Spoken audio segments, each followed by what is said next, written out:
What happens when a Hollywood legend steps into a real ring not for fame, not for fortune, but because his pride is tested?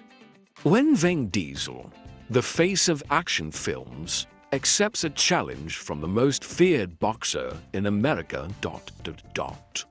Everything changes. This is not a script. This is not a role. This is a battle of honor, fists, in the roaring heart of New York City, where lights never dim and egos burn like neon. Vin Diesel, Hollywood's titan of grit and muscle, found himself in a place he never expected, inside the ring of America's most elite boxing arena. Not for a movie, not for press, but for a fight that was far too. It began with a smirk, a jab not with fists, but with words from Caleb Monroe, the undefeated heavyweight whose name echoed in every gym and whose fists had ended more than one career. Monroe had taunted him publicly. Vin may look tough on screen, but this ain't the movies. This is real sweat, real pain. The world laughed, social media exploded. And Vin, he didn't. He signed the waiver, walked into the ring, and faced a storm that would not just bruise his ribs but challenge everything he believed about strength, brotherhood, and redemption. The fight was brutal. Round after round, Vin absorbed punishment that would fold lesser men. But he gave it back not with perfect technique, but with heart, grit, and a will forged in real-life struggle. The crowd that once cheered ... now stood on its feet. In the final round, with both men bloodied and breathing fire, Vin landed a blow that shook the ring. The bell rang, the verdict, a narrow victory by a single point for Vin Diesel. But there was no boast, no raised fists, only silence. And then, an extended hand. Vin pulled Caleb into an embrace. "You fight like a warrior," he whispered. "But I'm no champion. I'm just a student. And I hope we can be more than rivals." Caleb, bruised but moved, nodded ... From that moment, a new story began. Days passed since the fight. The lights of Madison Square Garden still burned bright. But Vin and Caleb were focused on something else now: the gym. Their rivalry had turned into a partnership. Caleb wasn't just an undefeated champion anymore. He was a mentor, and Vin, a student, but one who would never stop pushing himself. Each morning they trained, running sprints through Central Park, then pounding the bags side by side, sweat dripping down their faces. Caleb pushed Vin harder than any director ever had. But Vin never flinched. His mindset was steel, his heart fire. "Come on, Diesel," Caleb yelled, his voice cutting through the roar of the punches. "You think this is a movie set? You think those punches are special effects? No, this is real." Vin grinned, dodging another punch. "I don't care how real it is, Monroe. I'm not backing down." It wasn't long before their training became something more. They started to teach the next generation of fighters.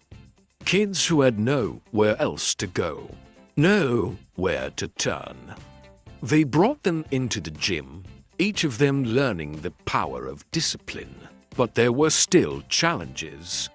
Still people who didn't believe in them. People who would test them.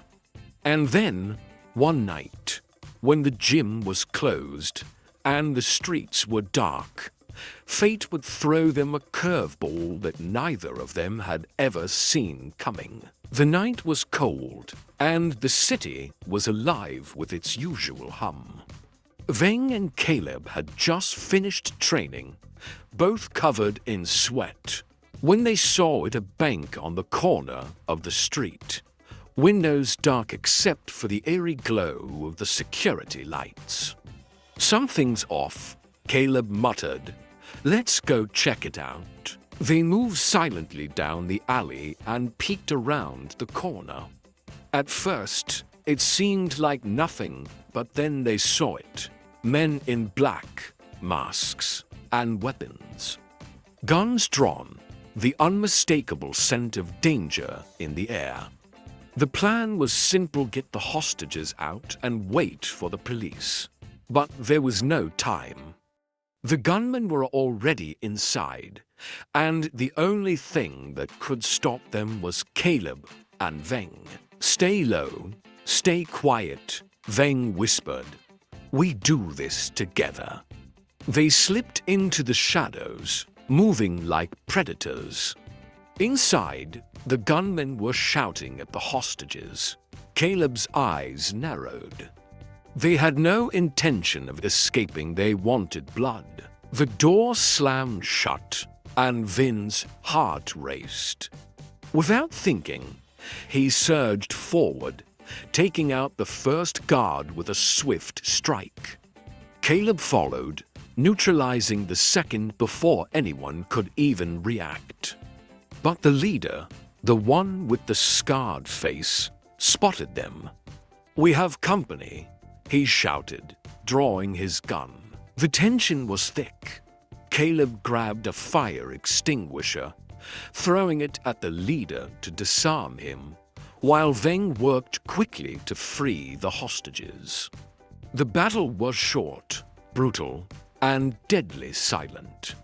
In the end, with the gunmen subdued, the hostages safe, and the sirens wailing in the distance, Veng and Caleb walked out of the bank. No hero poses, no cheering, just two men who had done what was right. In the weeks that followed, the media had a field day. Headlines screamed about the vigilantes who had saved the day. But for Veng and Caleb, it was just another chapter in a bigger story. A story of strength, trust, and understanding. They continued to train, to build the next generation. They didn't need the fame. They didn't need the recognition. What mattered was what they had built together. One evening, as the gym grew quiet, Caleb turned to Veng. "You think we'll ever be normal again?" Veng smiled, his eyes tired but content. "Brother, normal was never in our DNA." And that was the truth. They weren't just fighters, they were warriors of the heart. The warehouse on the east side had been abandoned for years, or so everyone thought. But tonight, its silence was broken. A convoy of black SUVs, masked men carrying crates, blueprints, radios. Not a robbery. They trained together, built trust, taught discipline to youth on the edge. They turned fists into purpose. And one night, fate came not with a glove, but with a gun. Veng and Caleb were leaving a late-night training session in Brooklyn. The streets were quiet, too quiet. The glow of the nearby bank's lights was flickering unnaturally. Then came the noise-shattering glass, sharp screams, the unmistakable crack of a pistol fired into the ceiling. Veng and Caleb froze. Then Caleb whispered, "You hear that?" Veng didn't respond. He was already moving. From across the street, they saw shadows inside the bank. A gang of masked robbers, 5 of them, herded terrified civilians onto the floor. One man with a shotgun barked orders. Another was trembling, waving a handgun. They weren't professionals, they were desperate. And desperation is the most dangerous weapon of all. Veng turned to Caleb. We go in smart. No moves unless necessary. Caleb nodded. They slipped through the side service entrance and emergency exit someone had foolishly jammed open. Inside, the cold air was thick with fear. The robbers hadn't noticed them yet. Veng crouched behind a column and called out calm, steady, no panic. You don't want this to end badly. Let's talk. The leader jerked around, yanking a hostage with him and jamming the barrel of his gun against her temple. Who the hell are you? Get back. I'm unarmed, Veng said. He stepped out, hands raised. You don't want to hurt anyone. Nobody has to get hurt. Caleb moved like a shadow behind the counters, inching closer.